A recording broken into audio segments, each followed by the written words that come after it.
Bonjour, bonsoir à tous, vous qui regardez les vidéos, que ce soit le jour ou la nuit, ici DVD Pro Catch. Oui, comme vous avez eu le titre de la vidéo, et surtout la miniature, qui un peu la miniature que je fais tout le temps d'habitude de temps en temps, eh ben, ce soit un coffret, partie 2 de l'Attitude Era, et que je m'attaquerai prochainement sur le troisième. Au moins, c'est clair, il n'y a aucune surprise là-dessus. Donc, je vous montre directement le coffret. Voilà, vous connaissez. Stone Cold Steve Austin à l'affiche avec le nom Attitude Era, volume 2. Toujours 3 DVD. Mais par contre, celui-ci, il est en anglais. Vu comment le premier DVD est en français et que soit le deuxième et le troisième sont tous en anglais. Et que là, il dure 5 heures et 55 minutes. Mais là, ça inclut des meilleurs moments, des matchs normalement, qui sont soit les meilleurs, soit les plus mauvais. Voilà, au moins, on est d'accord là-dessus. Les 3 DVD. La fiche derrière. Avec Mankind, Triple H. Sable et The Rock à l'affiche. Et là, un point marqué volume 2. Oui, je sais, il y en a qui vont sûrement me faire la réflexion. Surtout, monsieur cinéphile. Et que, sache un tout petit truc, mon cher cinéphile. Je sais, parce que j'ai vu tes messages, comme quoi tu veux que je refasse les 2 vidéos sur la TNA. Par exemple, le Turning Point 2008 et pas Verling Point, parce que j'ai vu que tu avais écorché le nom. Quand c'est comme ça, prends, on va dire, la pochette pour mieux écrire ce que tu écris, parce que c'est, on va dire, pas très bien écrit ce que j'ai vu. Et tu veux aussi que je fasse sur Slammiversary le 10e en 2012. Tout ça parce que, voilà, la vidéo, elle freeze. Alors, sache un truc, quand j'ai vu la vidéo sur Slammiversary que j'avais fait moi-même, c'était presque à la toute fin. Il a freezé à la toute fin. Alors que dans celui de Turning Point 2008, c'est au moment où je parlais peut-être du match entre Abyss et Kurt Angle ou Christian Cage et Booker T. Je pense que c'est l'un d'entre eux. Mais après, moi, comme j'ai marqué en communiqué, parce que oui, j'ai fait un communiqué dessus, que j'en avais marre de refaire des vidéos à chaque fois. J'en ai marre de refaire. Parce que moi, ça m'emmerde. Si tu m'aurais dit, il y a un an ou quelques mois, si tu m'aurais dit ça, là, je l'aurais fait. Mais là maintenant, j'en ai ras le cul de faire des refaire des vidéos. Tout ça parce que c'est toi. Alors que moi, comme je dis, je préfère faire des vidéos à la plupart des personnes intéressées. Par exemple, des fois sur Instagram, je reçois des messages de Pascal Oudézoir que je réponds et que je, je l'embrasse, bien sûr, malgré qu'il vit une petite période assez compliquée. Et il n'arrête pas surtout de dire j'adore tes vidéos. Alors que c'est pour ça que je lui ai dit, pas méchamment, je lui avais dit méchamment, tu devrais cesser de dire que tu arrêtes des vidéos. Je sais que tu adores mes vidéos. Mais après, il répondait à la manière, désolé. T'as pas à être désolé, hein. Sache que t'as pas à être désolé, même si tu me l'avais déjà dit une, deux, peut-être 3 fois. Bon, sinon ça va, j'ai compris. Et que si tu voulais des réponses ou un conseil, j'étais là pour te les donner. Car, des bons trucs, il m'en a tellement tout dit. Et je lui ai dit tellement de trucs. Ça, c'est rien, c'est que des trucs totalement normal, aucune prise de tête. Et au moins, contrairement à Monsieur Sinoche ou Monsieur VVE Réseau Souvenir, lui au moins c'est un bon gars. Pascal Oudézoir, lui au moins c'est quelqu'un de bien. Après, j'ai pas compris si c'est Pascal ou Pascal Dézoir. Mais sinon, voilà, toi c'est sûr, toi j'ai rien d'autre à dire sur toi en manière négative. Toi, t'es quelqu'un de bien. Alors que Monsieur WW Réseau Souvenir, lui c'est plus un enquiquineur. Je vais pas te le mentir, mais c'est vrai, t'es un sacré enquiquineur. Hein. Parce que toi, tu veux qu'à chaque vidéo, je te dédicace. Oui, mais en quel honneur? Pourquoi je te dédicacerais alors que tu, tu m'as pas été, tu m'as pas été vraiment très sympa non plus avec moi? Même si j'ai pas été non plus très gentil avec toi, mais toi, c'était vraiment le topé. Hein. Toi, tu avais vraiment le topé de me mener la barre très haute. Hein. Et crois-moi, c'est pas quelque chose de bien. Donc, euh, donc voilà, moi j'ai dit, moi ça m'emmerde de refaire des vidéos qui frisent depuis longtemps. Et bientôt, ce sera quoi la prochaine fois? Je dois refaire ma toute première vidéo que j'avais montré, ma toute première vidéo de collection. Oui, je sais, je suis obligé de dire deux fois parce que des fois, quand je dis les deux, je, je suis obligé de me le redire. Et que tu veux que je le refasse? Non, non, justement, je ne vais pas le refaire. Bientôt, ce sera quoi? Celui sur Shawn Michaels, Bret Hart, Ric Flair, Jeff Hardy, Undertaker, John Cena, Randy Orton, Batista, etc., etc., etc. Tu veux que je refasse tout ça? Non mais arrête, hein, arrête, faut pas déconner. Et là, je m'adresse pas à vous, hein, je m'adresse à cette personne que je n'ai pas arrêté de le citer et que c'est loin d'être quelqu'un qui a toute sa tête. Parce que pour moi, il a vraiment pas toute sa tête. Et aussi, un truc que vous ne savez pas, on dirait qu'il se prend pour on dirait qu'il se prend pour une star. On dirait qu'il se prend pour une vedette. On dirait que c'est un influenceur dans l'âme. Alors, à ce que j'ai vu sur ta bio, euh, tu- il était marqué télé-réalité, Donald Trump et tout ça. Ouais, mais après, je vais te dire un truc, t'es pas une star d'influence, hein. Voilà, parce que tu vas pas m'influencer à ce point-là. Et, et de dire que je dois te dédicacer pour ça. Non, merci. Je crois que je t'ai déjà beaucoup dédicacé à ce point-là. Donc, merci et oublie-moi. Donc, vu comment j'ai assez attardé sur ça, maintenant je passe au premier DVD. Donc, l'introduction, Beer Essential. Et que là, c'était lors des Slammy Awards. C'est même pas lors d'un épisode d'Euro ni d'un house show. C'était juste une cérémonie de Slammy Awards où tout le monde a leur récompense, comme les meilleurs matchs, les meilleurs finishes, moments choquants, et j'en passe des trucs. Et que là, c'était pour devenir Miss Slammy Swing Suite Competition, donc compétition de... Peut-être... allez... on se retrouve en bikini ou en petite tenue, quelque chose comme ça. Alors d'ailleurs, c'est vraiment pas un match entre Sonny, Sable, Marlena et The Funkette, pardon. Donc pour moi, c'est pas plutôt un match, c'est plutôt un défilé de petites tenues. Donc celui-là, je ne note pas malheureusement, car c'est pas un match. Raw le 29 décembre de 1997 ou 97 entre Shawn Michaels et Owen Hart. Alors ce match-là, il est présent dans la pochette de DX. Il est présent dedans. Et que...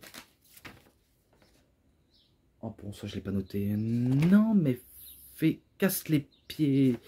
Ah, je l'ai pas noté, bon sang. Je l'ai pas noté, mais pourtant je l'ai noté dans le coffret. Et pareil entre les New Age Outlaws, Cactus Jack et Chainsaw Charlie, qui est Terry Funk. Donc, on va dire c'est victoire de Shawn Michaels, et qu'après, à la fin, ils humilient Owen Hart sous les yeux de la Nation of Domination. Alors, pour moi, rien de surprenant. Badass Dad, ou Big Daddy Yass, sous le pseudonyme de Billy Gunn. Raw le 26 janvier de 1998 ou 98, entre les Age Outlaws et Cactus Jack et Chainsaw Charlie. Et que c'était un match où tout était permis. Et comme je l'ai dit, ce match-là, il est sûrement présent dans l'un des DVD de Mick Foley, que j'avais sûrement, mais sûrement déjà cité. Vous savez quoi, c'est pas grave, de toute façon, on va dire que c'est victoire de Cactus Jack et Chainsaw Charlie. Donc, bien sûr, l'homme tronçonneuse. Hein. Un peu comme Chainsaw Man. Hein. C'est un peu comme le personnage dans le manga. Chainsaw Man, l'homme tronçonneuse. Et là, c'est le tronçonneur Charlie. Et bon, c'est victoire de Cactus et de Charlie. Voilà. Je vais pas le redire. Je vais pas le redire. Et la Royal Rumble, 18 janvier de 1998 ou 98. Ou alors 1998 ou 1998. Il y en a qui dit dans les quatre sens. Hein. Premier sens, deuxième sens, troisième sens, quatrième sens. Et bien tout, c'est quoi le cinquième sens et les sens suivantes? Faut arrêter avec ça. Vraiment, faut arrêter avec ça. Donc c'était pour le titre intercontinental, pour le titre de The Rock. Et que je me rappelle ce match-là, ça a fini dans la controverse. Au moment où ils mettent KO l'arbitre, de toute façon les arbitres ils font que dodo. The Rock il donne un coup de poing américain dans la tête de Ken Shamrock. Et il met le coup de poing américain dans le slip de Ken Shamrock. Et au moment où Ken Shamrock se relève, il veut repasser à l'attaque. Il fait un belly-to-belly suplex pour la victoire. Donc il remporte le titre. Mais après, le Rock il vient se plaindre envers l'arbitre Mike Yoda. En disant que voilà, Ken Shamrock il a triché avec un coup de poing américain. Alors que c'est The Rock qui avait triché. Et qu'il devrait le vérifier. Et qu'il devrait lui rendre la ceinture. Donc l'arbitre s'exécute, il lui demande à Shamrock s'il a quelque chose dans son slip. Shamrock dit qu'il n'a rien dans son slip, jusqu'à ce que voilà, l'arbitre insiste qu'il vérifie, qu'il regarde ce qu'il a dans le calbut. Voilà, vous avez compris le délire. Donc il regarde, il voit qu'il y a un coup de poing américain, il dit que ce n'est pas lui qui se l'est mis, c'est The Rock. Mais l'arbitre ne veut rien entendre. Il lui vole la ceinture à Shamrock en donnant à The Rock. Donc Shamrock n'est pas content et il décide de faire un ankle lock sur l'arbitre. Mais on va dire c'est victoire de The Rock par disqualification. Ce match-là, je n'ai jamais noté. Je lui mets 3,70 ou 70 si vous préférez. Et là, le match qui figure dans... Enfin, c'est même pas plutôt un match.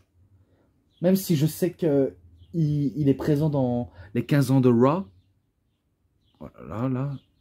Donc le 13 avril du côté de Raw 1998. Entre le champion et le patron. Donc c'est là où McMahon lui fout une gifle à Steve Austin. Et qui prend le micro en disant à Steve Austin, tu as dit que tu peux battre moi, monsieur McMahon, avec un bras attaché dans le dos. Alors là, il avait tout prévu. Il avait prévu une petite cordelette pour le faire attacher un bras dans le dos. Et Stone Cold, totalement confiant, il dit, si vous voulez que je batte Vince McMahon, criez-moi un hell yeah. Donc un hell yeah. Et à peine qu'ils veulent commencer le match, qu'il y a Dude Love qui arrive en faisant une promo, certes contre McMahon, mais aussi pour interrompre Steve Austin. Et que Steve Austin lui dit que c'est pas le moment, c'est pas le bon instant. Et que, voilà, il dit des certains mots. Certes que je peux pas vous les dire vu comment j'ai vu ça passer, mais j'ai pas envie de trop me prendre la tête avec les promos. Donc c'est là où il décide de faire un mandible claw sur McMahon, mais que McMahon, ben, il veut pas se faire embarquer dans le mandible claw, sauf que c'était un piège. Et Stone Cold, il est tombé les deux pieds joints, comme une fleur. Il se prend un mandible claw, même si une bagarre éclate, et que McMahon veut, on va dire, s'en prendre à Dude Love, sauf que c'était un prank, on sait que c'était un prank, et que tout ça a été prévu à l'avance, mais que Dude Love n'a pas fini avec Stone Cold. Donc ce match-là, ben, je pense pas, enfin peut-être que je l'ai déjà noté, mais il est dans l'autre coffret, mais je préfère pas y passer, Donc, Later and Shares, donc Later and Shares. Bref, passons. Raw le 20 avril 1998, entre Owen Hart et Legend of Doom contre Triple H et les New Age Outlaws. Alors, qu'est-ce que je peux dire de plus sur ce match-là? Ben, c'est DX qui remporte le match. Spoiler, il remporte le match. 3,50. 3,50 d'office. Ouais, ça passe direct, hein. Je dis ça direct, vu comment je connais l'issue par cœur maintenant. Et là, ben, DX Take of New York. Donc c'est là où ils font le tour de New York. Voilà, en croisant plein de gens dans la rue, même les policiers, peut-être même des membres de l'armée, des tchécards de la rue, des petits gangsters, en faisant le signe Suck It. Bref, ça, je l'ai vu. Peut-être que ceux qui ont vu ce coffret l'ont peut-être vu, ou alors il y en a qui l'ont pas vu. Bref, qu'est-ce que je peux en dire de plus?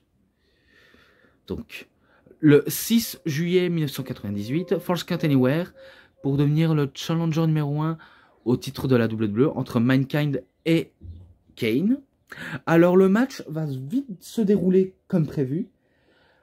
Alors que Steve Austin était à la table des commentateurs et que McMahon aussi également, on dirait plus un combat de ouais, je vais te rabaisser, toi tu vas rester à ta place.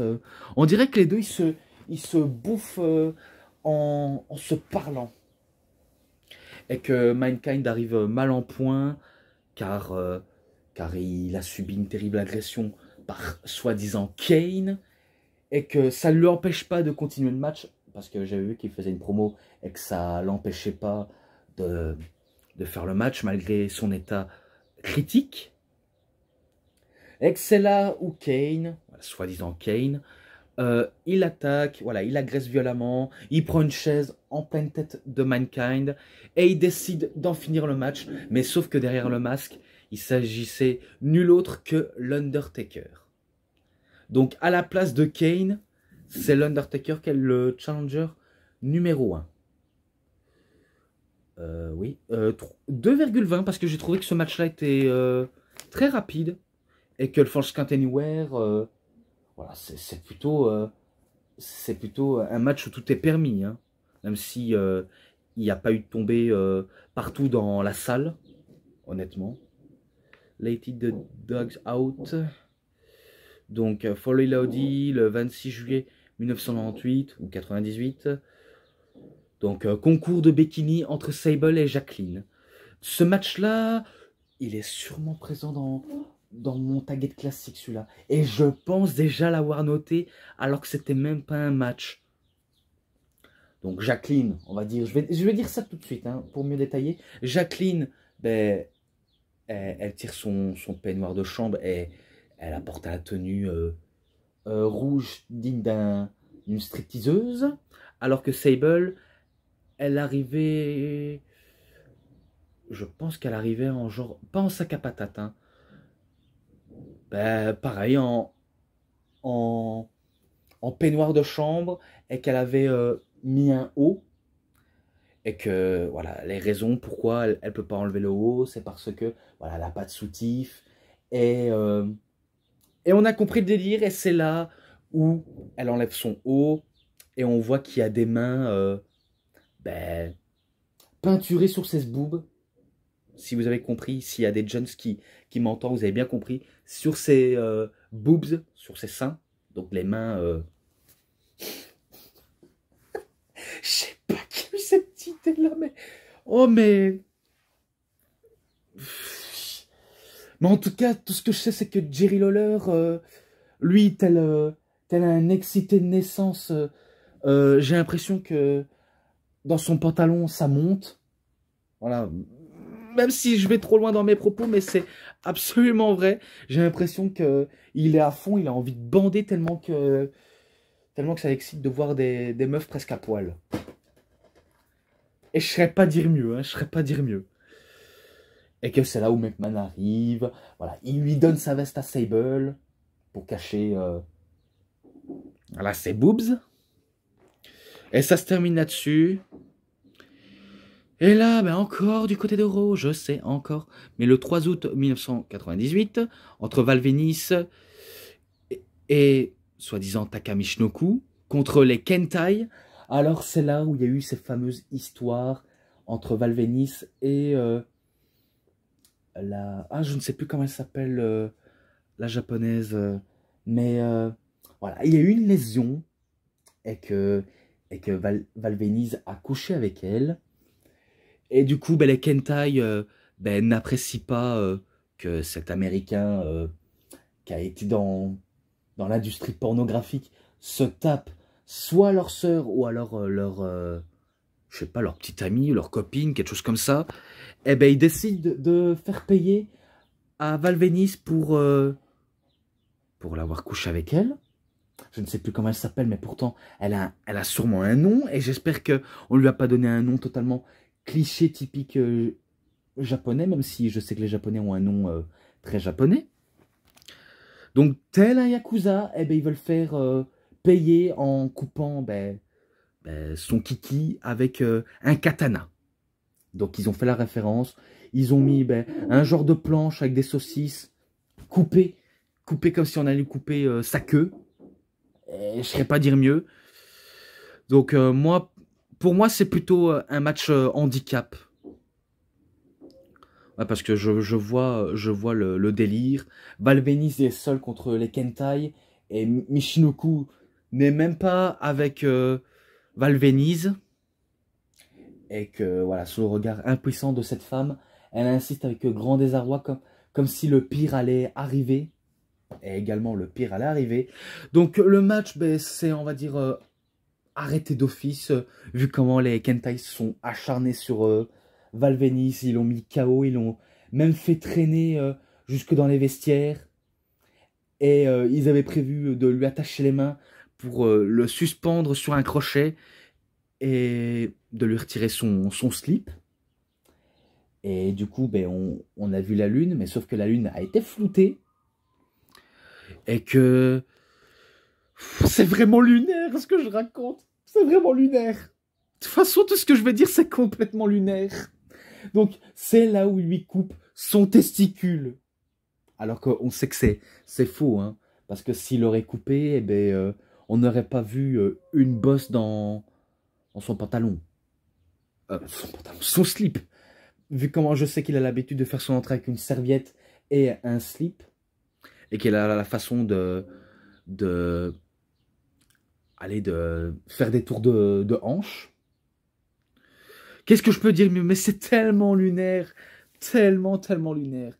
Et que ce match-là, malgré que le match n'était pas si parfait que ça, il y avait quelques trucs, mais voilà, victoire de Val Venis, victoire par disqualification. Voilà, d'office. Ça m'embête de vous le dire. Et là, le 21 septembre 1998, bootcamp match for Al Snow contract. Donc, si jamais il perdait, il n'aura plus de contrat, Al Snow. Et c'était pour affronter Sergent Slaughter. Ce match non plus, j'ai pas trop accroché. Excusez-moi pour le de manière imprévue. Mais allez, je spoil direct, c'est victoire de Al Snow. Grâce qu'il a utilisé Head, donc la tête de mannequin. Et il bat Al Snow. Ce match-là, 3. Et là, 28 septembre 1998. Match à élimination de 6 personnes pour le titre européen. Entre Edge, Gangrel, D'Lo Brown, Jeff Jarrett, Droz et Marc Mero. Alors, aucun des participants ne va pas remporter le match, alors qu'il restait Edge et D'Lo Brown. Mais sauf que, voilà, il y avait intervention de Christian et Gangrel, même qu'il avait été éliminé. Donc, ils en voulaient après Edge. Et du coup, Edge, à cause qu'il a été distrait par Christian et Gangrel, il perd face à D'Lo Brown grâce à un genre de Spinebuster modifié. Donc, victoire de D'Lo Brown. D'office. Et là, Extreme Name Changer. Donc, le 23 novembre 1998. Pour le titre de la WWE, X-Pac a enfin sa chance au titre de The Rock. Alors qu'il y avait Shawn Michaels à l'extérieur. Et qu'à tout moment, il pouvait avoir l'intervention de la corporation de Monsieur McMahon. Et il y a eu de l'intervention, notamment de Shane, de Vince McMahon. Alors qu'il y avait Shawn Michaels voilà, qui voulait prendre la chaise de The Rock, parce que le Rock, il voulait tricher pour gagner. Donc, il lui prend la chaise en disant que, voilà, il n'a pas à lui prendre la chaise. Mais sauf qu'il prend la chaise et il frappe sur son ancien meilleur ami, qui est X-Pac. Et ça permet à The Rock de remporter le match. Donc c'est victoire de The Rock. Et après, il célèbre tous les... Attendez. Tous les 4 avec un suck it. Bref, c'était... J'ai pas d'autres termes. Donc 3,40 d'office. Au deuxième DVD maintenant. Becoming Bimp. À Rock Bottom le 13 décembre 1998. Godfather et Val Venis contre Mark Henry et D'Lo Brown. Je pense que c'est victoire de Val Venis et Godfather. Je pense, hein. J'en suis pas sûr, mais ça, j'irai voir dès que j'aurai écrit dans la description. Mais de toute façon, c'est victoire de eux.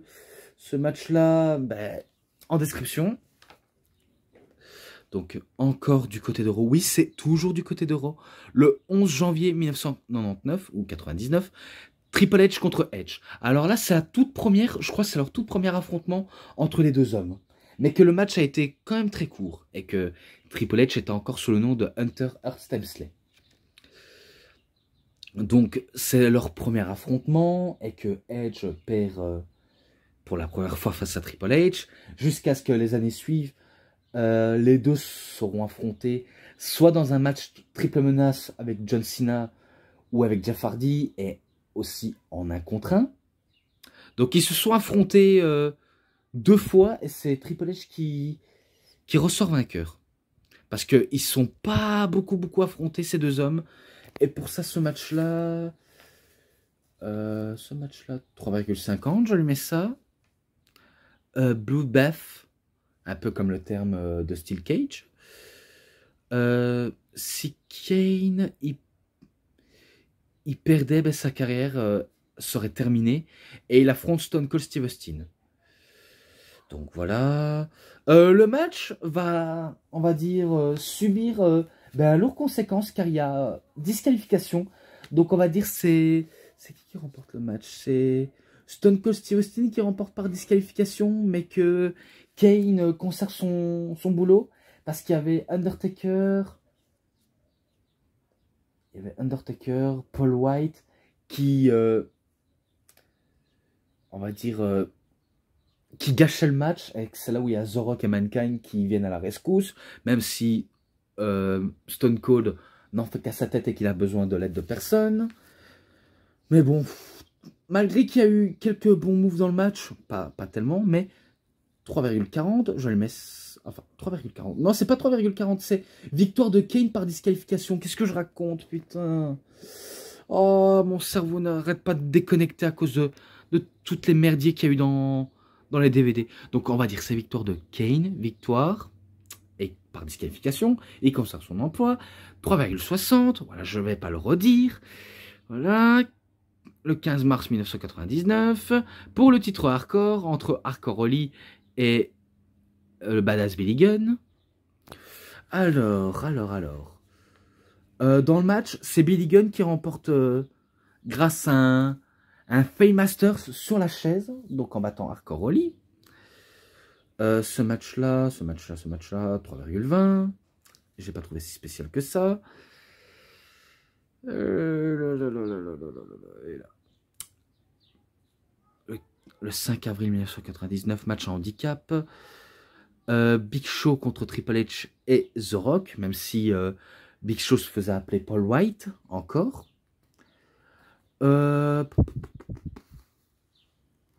C'est victoire par disqualification. Victoire par disqualification et ça se termine toujours de la manière comme ça. Donc c'est Paul White qui remporte le match, malgré qu'il y avait quelques petits trucs, à savoir 3,5. Et c'est là où Stone Cold vient en aide, après tout ce qui s'est passé pendant des mois. Et qu'il demande à Paul White de tirer, tirer vers le bas, le genre d'échafaudage en métal, où est-ce qu'il y a, on va dire, vous voyez un décor de cinéma, on va dire un fond blanc de cinéma pour garder un film. Eh ben, il fait descendre le genre de truc, et le truc est tellement large que ça permet à Stone Cold de faire un trou dedans et prendre un genre de truc métallique pour faire un trou dedans. J'avais pas compris l'intérêt aussi.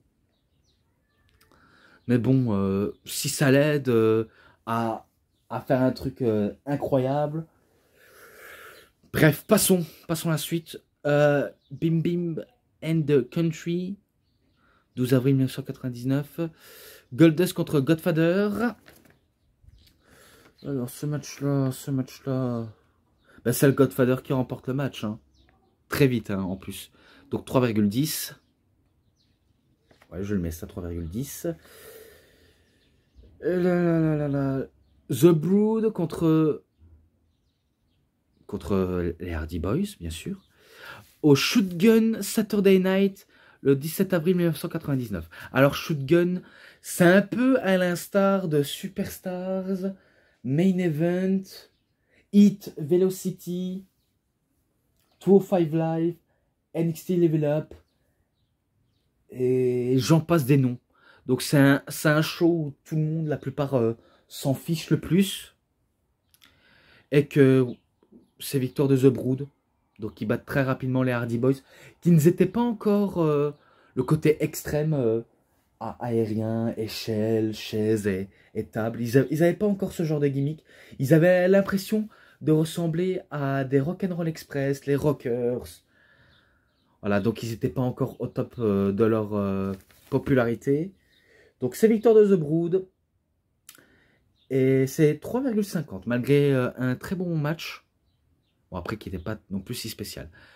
Et là, 17 mai 1999, match de cercueil entre The Rock et l'Undertaker. Alors, dans le match-là, même si The Rock, il s'est pas mal démerdé face à Undertaker, mais là, il y avait Triple H qui avait intervenu.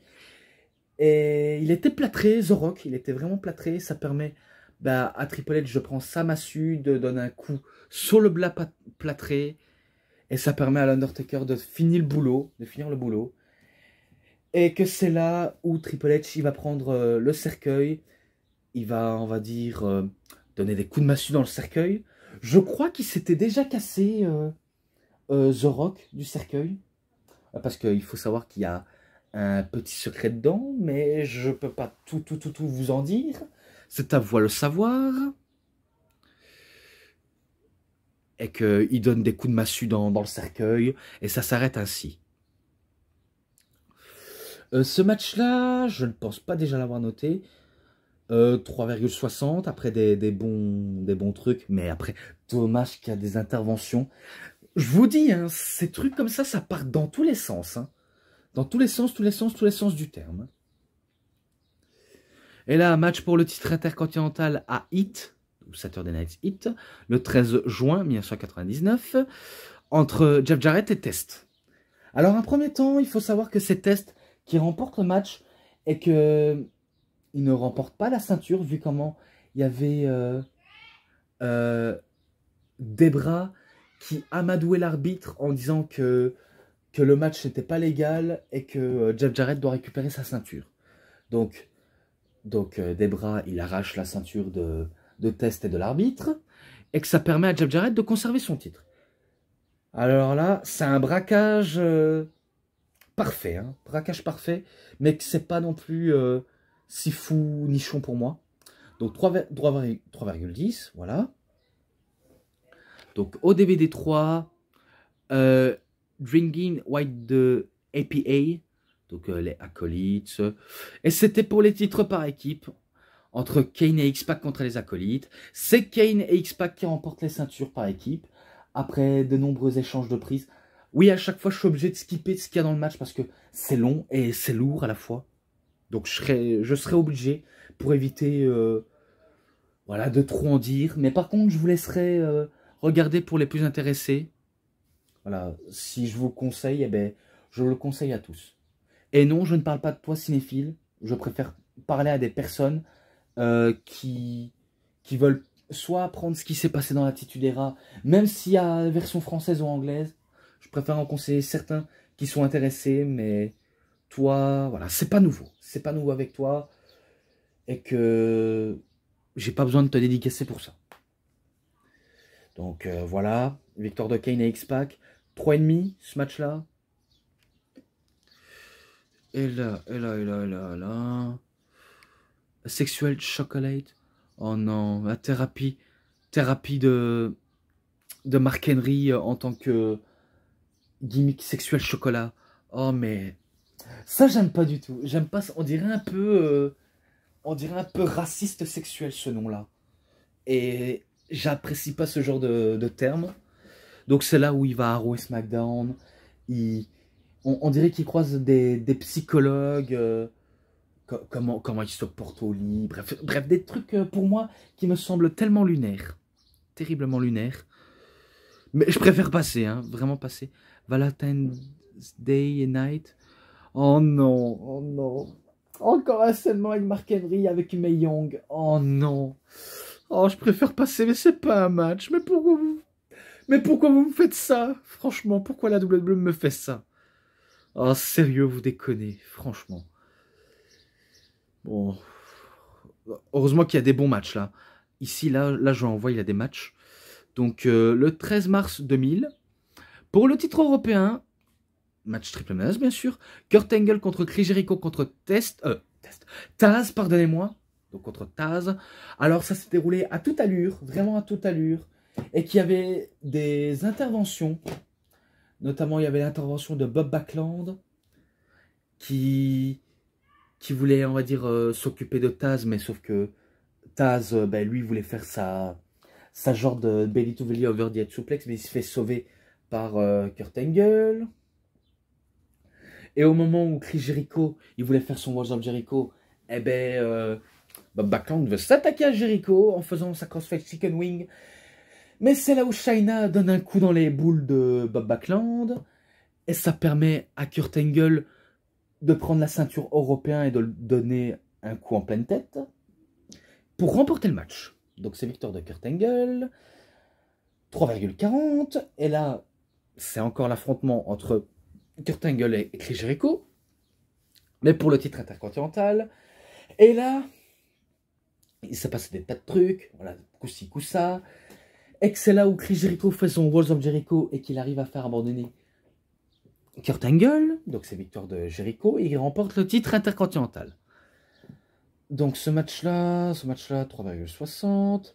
Et là, Eddie Guerrero contre Dean Malenko, lors d'un hit, le 18 juin 2000. C'est victoire de Dean Malenko. C'est victoire de Eddie Guerrero, parce que je m'en rappelle qu'au moment où il était à l'extérieur, il avait donné un dropkick par accident à Mamacita, qui est Chyna. Donc je comprends pourquoi Dominic Mysterio s'est inspiré de Eddie Guerrero avec Rhea Ripley en tant que Mamie. Et Mamie, ça veut pas dire grand-mère. Faut dire que en anglais, on dit maman ou mom. Je comprends pourquoi il s'est un peu inspiré, mais après, il se fait un peu passer pour le Eddie Guerrero de Wish, ou alors, comme on dit chez nous, façon belge, on dirait Eddie Guerrero façon Lidl, ou alors Leader Price. Donc, il se prend un coup par Mamacita, Dean Malenko, et c'est là où il fait un La Carana, Eddie Guerrero, pour la victoire. Et non, je suis pas en train de déconner. Oui, il y a une inspiration à Eddie Guerrero. Beaucoup, hein, beaucoup. Surtout les snaps suplex et le frog splash. Alors que je me suis dit, mais pourquoi il veut se faire passer pour Eddie alors qu'il peut avoir sa propre personnalité, Dominique. Bon, après, il est doué, hein, c'est sûr, il est doué, mais il n'est pas doué, c'est pour imiter les autres. Hein, ceux qui étaient dans leur gloire d'antan. Je comprends que du côté de Chavo, il est un peu irrité de voir qu'on n'arrête pas de faire des gestes à la manière d'Eddie. Certes, c'est un hommage, mais ça doit lui casser les couilles à l'heure actuelle. Donc pour ce match-là entre Eddie Guerrero, 3,50. Voilà, 3,50. Et là, lors de SmackDown le 24 août 2000, un match intergrande, tag team par équipe. The Rock et Lita contre Kurt Angle et Stephanie McMahon Hemsley. Alors dans le match là, ça s'est déroulé tout de suite, hein, tout de suite. Hein. Et ça s'enchaînait directement, que je me rappelle que Stephanie McMahon, lorsqu'elle s'est fait pousser par Kurt Angle par inadvertance, eh ben, elle est assommée sur le coup à cause d'un escalier en acier. Et ça permet à Triple H de transporter Stephanie au vestiaire. Voilà, demander de l'aide pour qu'il va sur le ring pour démonter The Rock. Donc ils sont deux contre Kurt, contre The Rock et Lita. Alors que Lita, elle est à l'extérieur du ring. Elle fait rien, elle regarde l'action, elle attend peut-être son momentum. Donc en gros, ben, vu comment c'est agression sur The Rock, eh ben, c'est victoire de The Rock et Lita. Et pour ça, ce match-là, ben, allez, malgré qu'il y a eu du n'importe quoi, je lui mets 3,60 d'office. Et après qu'ils se sont occupés de The Rock, eh ben, ils voulaient s'occuper de Lita. Et ça n'a pas plu aux Hardy Boys qui sont intervenus pour éclater Kurt et Triple H. Et du coup, ben, entre les Hardy Boys, Lita et The Rock, eh ben, ils se mettent à 4 sur Triple H. Alors que Kurt Angle, lui, voulait intervenir, mais il s'est dit « Non, je vais pas le faire, je vais aller au vestiaire, voir comment se porte sa soi-disant meilleure amie, Stephanie McMahon. » Et que ça permet à The Rock de faire le boulot en faisant le rock bottom et le people's elbow. Et là, je sais pas, mais on dirait qu'il y avait une inspiration entre le prince et Blanche-Neige. J'avais l'impression de voir ça. Peut-être entre la belle bois dormant. Donc c'est là où Kurt Angle, ben, il s'excuse d'avoir poussé sans faire exprès ben, Stephanie McMahon. Et que ce salaud l'embrasse. Il embrasse Stephanie McMahon. Et en se réveillant, elle se rend compte que ce n'est pas Triple H, mais Kurt Angle. Sacré Kurt, franchement, sacré Kurt. Oh putain. Que dire de mieux? Donc je passe, toujours du côté de Heat, le 17 septembre 2000, pour le titre féminin de la WWF. Triple menace, bien sûr. Lita contre Ivory contre Jacqueline. C'est Lita qui remporte le match et qui conserve son titre avec un moonsault sur Ivory, je pense. Je pense que c'est sur Ivory. 3,20, je lui mets ça. Et là, deux matchs absolument ridicules et absurdes. Le 5 juin 2000 pour le titre hardcore. Gerald Briscoe contre Crash Holly. Oh là là là là là. C'est Gerald Briscoe qui remporte le match après que y avait intervention de Pat Patterson. Et je me rappelle que Crash Holly, il avait sorti un slip avec une tache de merde dessus. Et je me suis dit, quoi? What? Il a osé sortir ce slip bar? Oh mais putain, mais qu'est-ce que c'est que ce truc? Alors ce match-là, déjà, il mérite un 3. Je vous le dis, il mérite un 3 parce que j'ai pas apprécié ce match. Je l'ai trouvé tellement pathétique. Ah non, même pas un 3. Attends, qu'est-ce que je raconte? J'ai confondu. Non, c'est un 2,20. 2 putain de gueule, 2,20. Et que je m'en rappelle qu'il faisait son entrée avec la musique de Hulk Hogan. Ah, j'ai du mal à articuler tellement que je manque d'hydratation. Mais il fait son entrée avec la musique de Hulk Hogan. Eh mais à l'époque, il s'en battait les steaks. Hein. Homme contre femme, mixte ou pas mixte, ridicule sur ridicule. Franchement, ils en avaient rien à battre. Hein. Et que c'est là où ils ont un match au King of the Ring, Eric Goes match pour le titre hardcore. Où Gerald Briscoe et Pat Patterson se déguisent en femmes. Bref, deux travelots. Et le match... heureusement que Crash Holly était là pour récupérer sa ceinture. Donc c'est victoire de ni l'un ni l'autre, de Gerald Briscoe et de Pat Patterson. C'est victoire de personne. C'est victoire de Crash Holly. Et ce match-là, il est très très décevant. Je lui mets un 1. Et là, pour clôturer ça, Wanna Ride, 31 juillet 2000. Donc match mixte, intergrande, entre The Rock et Lita. Oui, ça fait 2 fois qu'ils font équipe, mais contre Trish Stratus et Triple H. Alors, pourquoi ils se retrouvent en équipe? C'est parce que ben, Stéphanie soupçonne de tromper avec Trish Stratus. Un truc que Triple H dit que c'était faux et que c'était pas vrai. Même si je me rappelle que... Voilà, je vais pas vous mentir. Il y a eu bagarre.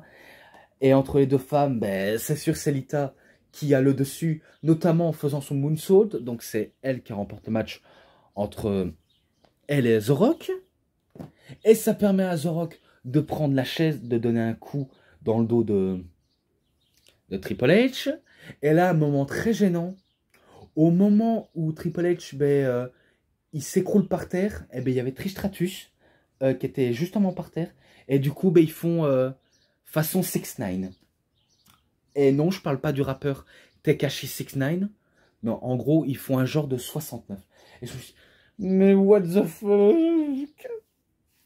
Que des trucs sur le sexe. Vraiment des blagues sur le sexe. Parce que j'ai compris qu'il y avait un métaphore sur le cul. Même si c'est qu'une métaphore et que, voilà, Trish Stratus et Triple H, il s'est rien passé. Même si Stéphanie doit voir ça d'un très mauvais œil. Mais bon, c'est victoire des Faces, The Rock et Lita. 3,40 parce qu'il était très vite. Et que je m'arrête ici. Nom de Dieu, je m'arrête ici. Franchement, il faut que je m'arrête ici. Même si je dois m'attaquer sur le numéro 3 de Attitude Era. Donc, les matchs, les promos, segments aussi. Il n'y a pas de bonus, mais il y a match, segment, promo, l'ensemble. 4, je lui mets un 4. Pas parce qu'il était mauvais, mais voilà, j'en ai assez de citer que ça. Donc, je m'attaquerai au 3, comme promis. Donc, c'est tout pour cette review. C'était DVD Pro Catch. J'espère de tout cœur ça vous aura vraiment bien plu et bien aimé. Et si vous avez bien aimé, comme je le redis, vous savez ce qu'il vous reste à faire. Likez la vidéo, commentez, partagez, abonnez-vous à ma chaîne et cliquez sur la petite cloche pour avoir plus des notifications et des prochaines vidéos. Et moi, je vous dis bonne journée, bonne soirée à tous. Au revoir tout le monde pour une prochaine vidéo. A plus à tous les fans de catch. Allez, bye bye tout le monde.